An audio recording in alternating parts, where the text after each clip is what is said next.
Chapter 5, Necessity of Examining the Condition of the States. Part 1. Necessity of examining the condition of the states before that of the Union at large. It is proposed to examine in the following chapter what is the form of government established in America on the principle of the sovereignty of the people, what are its resources, its hindrances, its advantages, and its dangers. The first difficulty which presents itself arises from the complex nature of the Constitution of the United States, which consists of two distinct social structures, connected and, as it were, encased one within the other, two governments, completely separate and almost independent, the one fulfilling the ordinary duties and responding to the daily and indefinite calls of a community, the other circumscribed within certain limits, and only exercising an exceptional authority over the general interests of the country. In short, there are 24 small sovereign nations, whose agglomeration constitutes the body of the Union. To examine the Union before we have studied the states would be to adopt a method filled with obstacles. The form of the federal government of the United States was the last which was adopted, and it is in fact nothing more than a modification or a summary of those republican principles which were current in the whole community before it existed, and independently of its existence.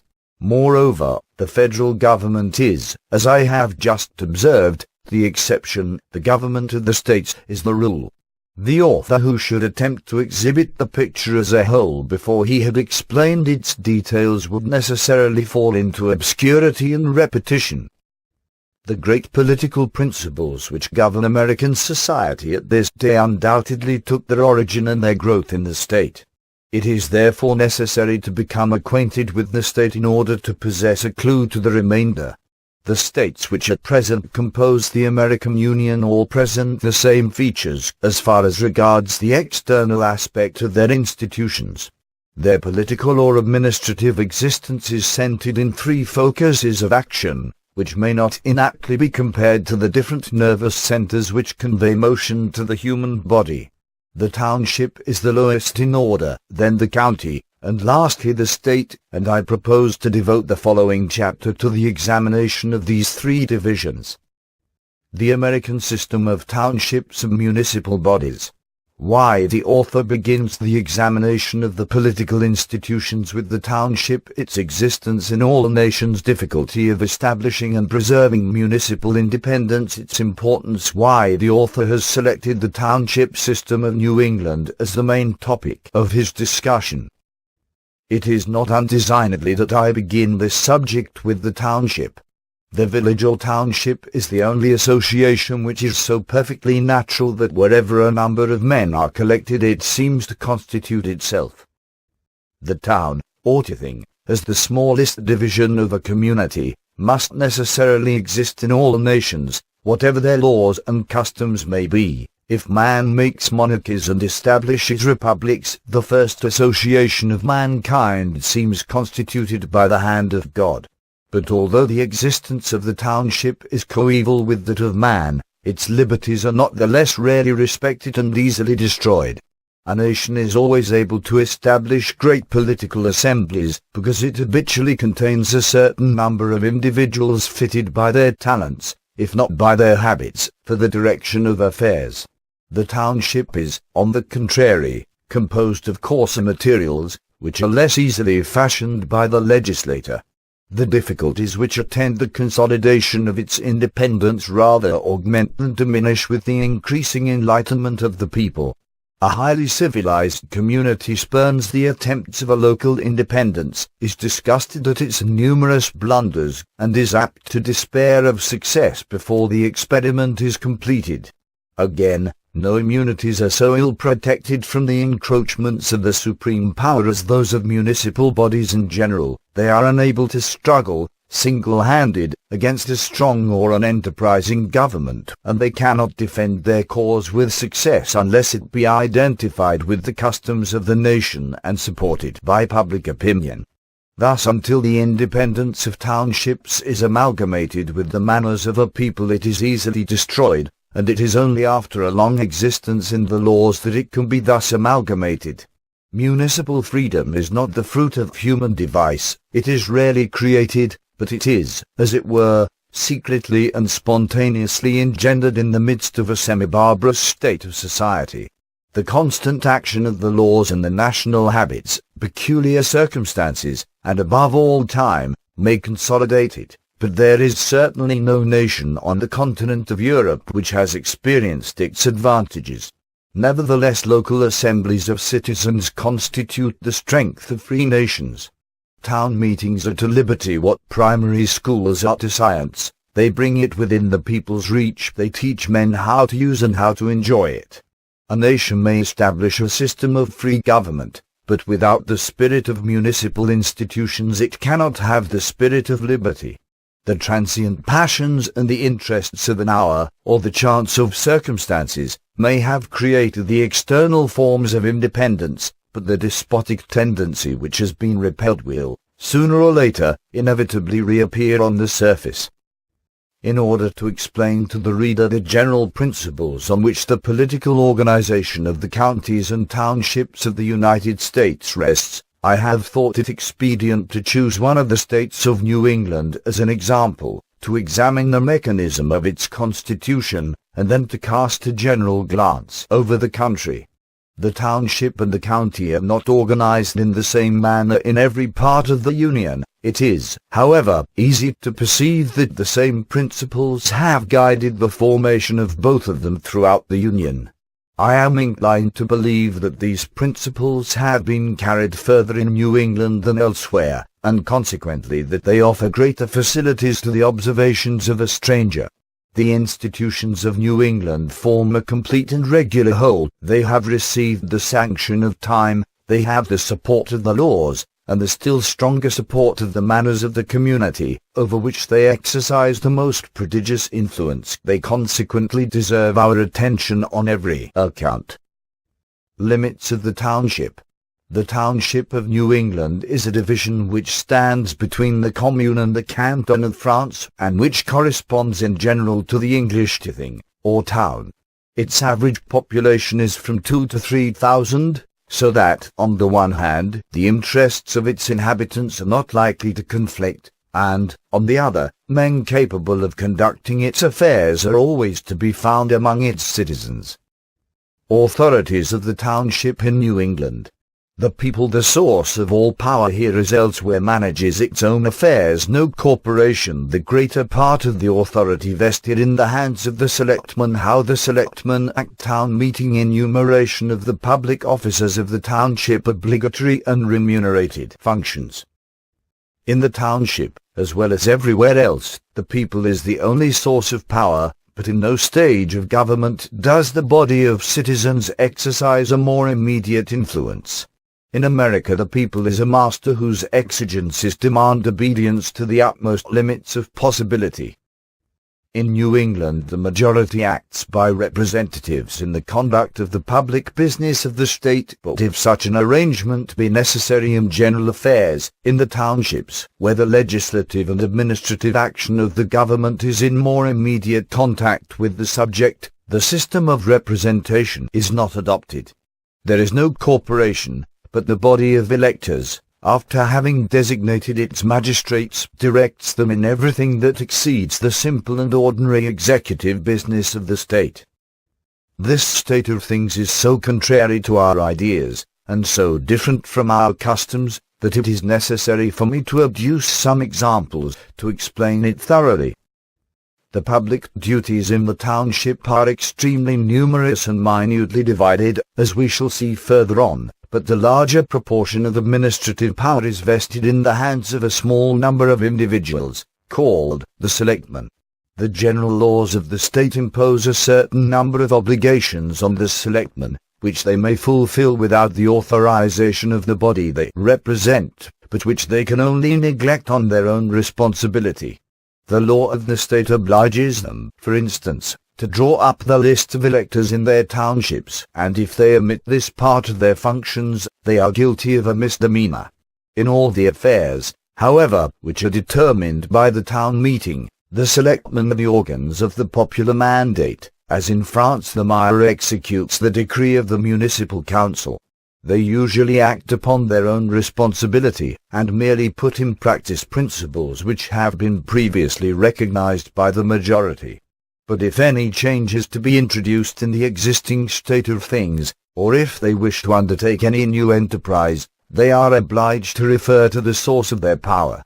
If, for instance, a school is to be established, the selectmen convoke the whole body of the electors on a certain day at an appointed place. They explain the urgency of the case, they give their opinion on the means of satisfying it, on the probable expense, and the site which seems to be most favorable.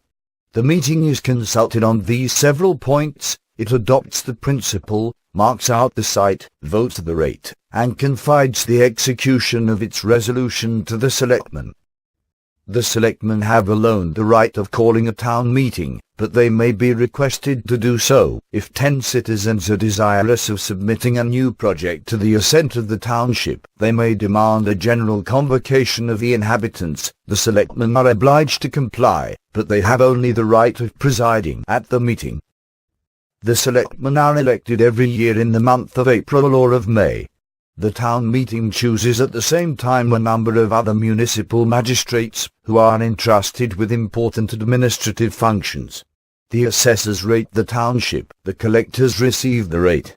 A constable is appointed to keep the peace, to watch the streets, and to forward the execution of the laws. The town clerk records all the town votes, orders, grants, births, deaths, and marriages. The treasurer keeps the funds. The overseer of the poor performs the difficult task of superintending the action of the poor laws. Committee men are appointed to attend to the schools and to public instruction, and the road surveyors, who take care of the greater and lesser thoroughfares of the township, complete the list of the principal functionaries. They are, however, still further subdivided, and amongst the municipal officers are to be found parish commissioners, who audit the expenses of public worship, different classes of inspectors, some of whom are to direct the citizens in case of fire, tithing men, listers, haywards, chimney viewers, fence viewers to maintain the bounds of property, timber measurers, and sealers of weights and measures. There are 19 principal officers in a township. Every inhabitant is constrained, on the pain of being fined, to undertake these different functions, which, however, are almost all paid, in order that the poorer citizens may be able to give up their time without loss. In general, the American system is not to grant a fixed salary to its functionaries. Every service has its price, and they are remunerated in proportion to what they have done. Existence of the township. Everyone the best judge of his own interest. Corollary of the principle of the sovereignty of the people.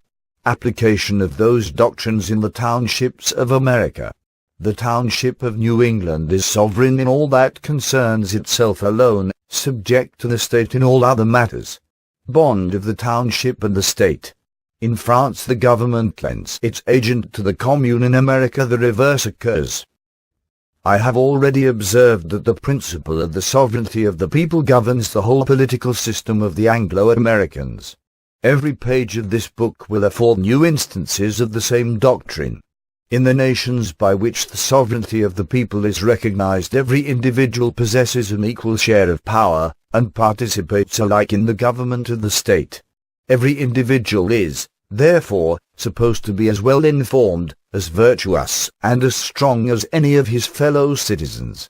He obeys the government, not because he is inferior to the authorities which conduct it, or that he is less capable than his neighbor of governing himself, but because he acknowledges the utility of an association with his fellow men, and because he knows that no such association can exist without a regulating force. If he be a subject in all that concerns the mutual relations of citizens, he is free and responsible to God alone for all that concerns himself. Hence arises the maxim that every one is the best and the sole judge of his own private interest, and that society has no right to control a man's actions, unless they are prejudicial to the commonweal, or unless the commonweal demands his cooperation. This doctrine is universally admitted in the United States. I shall hereafter examine the general influence which it exercises on the ordinary actions of life. I am now speaking of the nature of municipal bodies.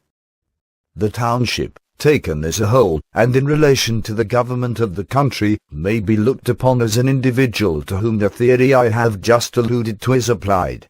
Municipal independence is therefore a natural consequence of the principle of the sovereignty of the people in the United States. All the American republics recognize it more or less, but circumstances have peculiarly favored its growth in New England. In this part of the Union the impulsion of political activity was given in the townships, and it may almost be said that each of them originally formed an independent nation. When the kings of England asserted their supremacy, they were contented to assume the central power of the state. The townships of New England remained as they were before, and although they are now subject to the state, they were at first scarcely dependent upon it. It is important to remember that they have not been invested with privileges, but that they have, on the contrary, forfeited a portion of their independence to the state. The townships are only subordinate to the state in those interests which I shall term social, as they are common to all the citizens. They are independent in all that concerns themselves, and amongst the inhabitants of New England I believe that not a man is to be found who would acknowledge that the state has any right to interfere in their local interests. The towns of New England buy and sell, sue or are sued, augment or diminish their rates, without the slightest opposition on the part of the administrative authority of the state. They are bound, however, to comply with the demands of the community. If the state is in need of money, a town can neither give nor withhold the supplies. If the state projects a road, the township cannot refuse to let it cross its territory. If a police regulation is made by the state, it must be enforced by the town. A uniform system of instruction is organized all over the country, and every town is bound to establish the schools which the law ordains. In speaking of the administration of the United States I shall have occasion to point out the means by which the townships are compelled to obey in these different cases. I here merely show the existence of the obligation. Strict as this obligation is, the government of the state imposes it in principle only, and in its performance the township resumes all its independent rights. Thus, taxes are voted by the state, but they are levied and collected by the township. The existence of a school is obligatory, but the township builds, pays, and superintends it. In France the state collector receives the local imposts. In America the town collector receives the taxes of the state. Thus the French government lends its agents to the commune. In America the township is the agent of the government. This fact alone shows the extent of the differences which exist between the two nations. Public spirit of the townships of New England. How the Township of New England wins the affections of its inhabitants. Difficulty of creating local public spirit in Europe. The rights and duties of the American township favorable to its characteristics of home in the United States. Manifestations of public spirit in New England. Its happy effects. In America, not only do municipal bodies exist, but they are kept alive and supported by public spirit. The Township of New England possesses two advantages which infallibly secure the attentive interest of mankind, namely, independence and authority. Its sphere is indeed small and limited, but within that sphere its action is unrestrained, and its independence gives to it a real importance which its extent and population may not always ensure. It is to be remembered that the affections of men generally lie on the side of authority. Patriotism is not durable in a conquered nation. The New Englander is attached to his township, not only because he was born in it, but because it constitutes a social body of which he is a member, and whose government claims and deserves the exercise of his sagacity. In Europe the absence of local public spirit is a frequent subject of regret to those who are in power. Everyone agrees that there is no surer guarantee of order and tranquility, and yet nothing is more difficult to create. If the municipal bodies were made powerful and independent, the authorities of the nation might be disunited and the peace of the country endangered. Yet, without power and independence, a town may contain good subjects, but it can have no active citizens. Another important fact is that the Township of New England is so constituted as to excite the warmest of human affections, without arousing the ambitious passions of the heart of man. The officers of the country are not elected, and their authority is very limited. Even the state is only a second-rate community, whose tranquil and obscure administration offers no inducement sufficient to draw men away from the circle of their interests into the turmoil of public affairs. The federal government confers power and honor on the men who conduct it, but these individuals can never be very numerous. The high station of the presidency can only be reached at an advanced period of life, and the other federal functionaries are generally men who have been favored by fortune, or distinguished in some other career. Such cannot be the permanent aim of the ambitious. But the township serves as a center for the desire of public esteem, the want of exciting interests, and the taste for authority and popularity in the midst of the ordinary relations of life, and the passions which commonly embroil society change their character when they find a vent so near the domestic hearth and the family circle. In the American states, power has been disseminated with admirable skill for the purpose of interesting the greatest possible number of persons in the commonweal. Independently of the electors who are from time to time called into action, the body politic is divided into innumerable functionaries and officers, who all, in their several spheres, represent the same powerful whole in whose name they act. The local administration thus affords an unfailing source of profit and interest to a vast number of individuals. The American system, which divides the local authority among so many citizens, does not scruple to multiply the functions of the town officers. For in the United States it is believed, and with truth, that patriotism is a kind of devotion which is strengthened by ritual observance. In this manner the activity of the township is continually perceptible. It is daily manifested in the fulfillment of a duty or the exercise of a right, and a constant though gentle motion is thus kept up in society which animates without disturbing it.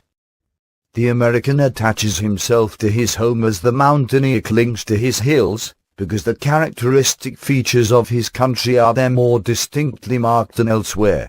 The existence of the townships of New England is in general a happy one. Their government is suited to their tastes, and chosen by themselves. In the midst of the profound peace and general comfort which reign in America, the commotions of municipal discord are infrequent. The conduct of local business is easy. The political education of the people has long been complete, say rather that it was complete when the people first set foot upon the soil. In New England no tradition exists of a distinction of ranks, no portion of the community is tempted to oppress the remainder, and the abuses which may injure isolated individuals are forgotten in the general contentment which prevails. If the government is defective, and it would no doubt be easy to point out its deficiencies, the fact that it really emanates from those it governs, and that it acts, either ill or well, casts the protecting spell of the parental pride over its faults. No term of comparison disturbs the satisfaction of the citizen. England formerly governed the mass of the colonies, but the people was always sovereign in the township, where its rule is not only an ancient but a primitive state.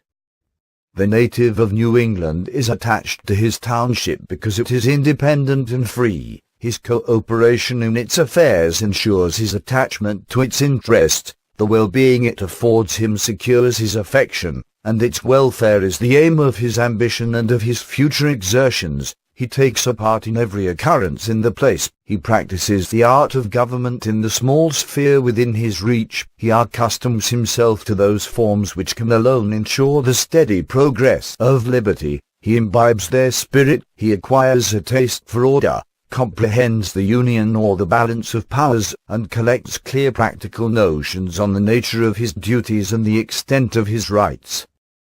The counties of New England. The division of the countries in America has considerable analogy with that of the arrondissements of France.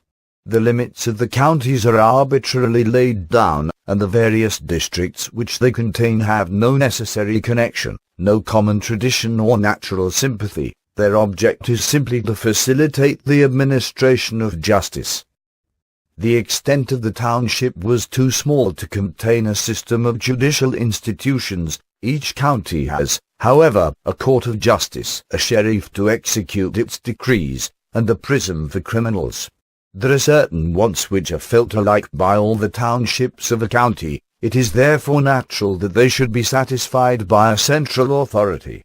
In the state of Massachusetts, this authority is vested in the hands of several magistrates, who are appointed by the governor of the state, with the advice of his council. The officers of the county have only a limited and occasional authority, which is applicable to certain predetermined cases. The state and the townships possess all the power requisite to conduct public business. The budget of the county is drawn up by its officers, and is voted by the legislature, but there is no assembly which directly or indirectly represents the county. It has, therefore, properly speaking, no political existence. A twofold tendency may be discerned in the American constitutions, which impels the legislature to centralize the legislative and to disperse the executive power. The Township of New England has in itself an indestructible element of independence, and this distinct existence could only be fictitiously introduced into the county, where its utility has not been felt. But all the townships united have but one representation, which is the state, the center of the national authority. Beyond the action of the township and that of the nation, nothing can be said to exist but the influence of individual exertion. Administration in New England. Administration not perceived in America. Why? The Europeans believe that liberty is promoted by depriving the social authority of some of its rights. The Americans, by dividing its exercise, almost all the administration confined to the township, and divided amongst the town officers, no trace of an administrative body to be perceived, either in the township or above it. The reason of this, how it happens that the administration of the state is uniform, who is empowered to enforce the obedience of the township and the county to the law. The introduction of judicial power into the administration, consequence of the extension of the elective principle to all functionaries. The justice of the peace in New England, by whom appointed county officer, ensures the administration of the township's court of sessions, its action right of inspection and indictment disseminated like the other administrative functions, informers encouraged by the division of fines. Nothing is more striking to an European traveler in the United States than the absence of what we term the government, or the administration. Written laws exist in America, and one sees that they are daily executed, but although everything is in motion, the hand which gives the impulse to the social machine can nowhere be discovered. Nevertheless, as all peoples are obliged to have recourse to certain grammatical forms, which are the foundation of human language, in order to express their thoughts, so all communities are obliged to secure their existence by submitting to a certain dose of authority, without which they fall a prey to anarchy. This authority may be distributed in several ways, but it must always exist somewhere. There are two methods of diminishing the force of authority in a nation. The first is to weaken the supreme power in its very principle, by forbidding or preventing society from acting in its own defense under certain circumstances. To weaken authority in this manner is what is generally termed in Europe to lay the foundations of freedom. The second manner of diminishing the influence of authority does not consist in stripping society of any of its rights, nor in paralyzing its efforts, but in distributing the exercise of its privileges in various hands, and in multiplying functionaries, to each of whom the degree of power necessary for him to perform his duty is entrusted. There may be nations whom this distribution of social powers might lead to anarchy, but in itself it is not anarchical. The action of authority is indeed thus rendered less irresistible and less perilous, but it is not totally suppressed. The Revolution of the United States was the result of a mature and dignified taste for freedom, and not of a vague or ill-defined craving for independence. It contracted no alliance with the turbulent passions of anarchy, but its course was marked, on the contrary, by an attachment to whatever was lawful and orderly. It was never assumed in the United States that the citizen of a free country has a right to do whatever he pleases. On the contrary, social obligations were there imposed upon him more various than anywhere else. No idea was ever entertained of attacking the principles or of contesting the rights of society, but the exercise of its authority was divided, to the end that the office might be powerful and the officer insignificant, and that the community should be at once regulated and free. In no country in the world does the law hold so absolute a language as in America, and in no country is the right of applying it vested in so many hands. The administrative power in the United States presents nothing either central or hierarchical in its constitution, which accounts for its passing unperceived. The power exists, but its representative is not to be perceived. We have already seen that the independent townships of New England protect their own private interests, and the municipal magistrates are the persons to whom the execution of the laws of the state is most frequently entrusted. Besides the general laws, the state sometimes passes general police regulations, but more commonly the townships and town officers, conjointly with justices of the peace, regulate the minor details of social life, according to the necessities of the different localities, and promulgate such enactments as concern the health of the community, and the peace as well as morality of the citizens. Lastly, these municipal magistrates provide, of their own accord and without any delegated powers, for those unforeseen emergencies which frequently occur in society. It results from what we have said that in the state of Massachusetts the administrative authority is almost entirely restricted to the township, but that it is distributed among a great number of individuals. In the French commune there is properly but one official functionary, namely, the mayor, and in New England we have seen that there are 19. These 19 functionaries do not in general depend upon one another. The law carefully prescribes a circle of action to each of these magistrates, and within that circle they have an entire right to perform their functions independently of any other authority. Above the township scarcely any trace of a series of official dignitaries is to be found. It sometimes happens that the county officers alter a decision of the townships or town magistrates, but in general the authorities of the county have no right to interfere with the authorities of the township, except in such matters as concern the county. The magistrates of the township, as well as those of the county, are bound to communicate their acts to the central government in a very small number of predetermined cases. But the central government is not represented by an individual whose business it is to publish police regulations and ordinances enforcing the execution of the laws, to keep up a regular communication with the officers of the township and the county, to inspect their conduct, to direct their actions, or to reprimand their faults. There is no point which serves as a center to the radii of the administration.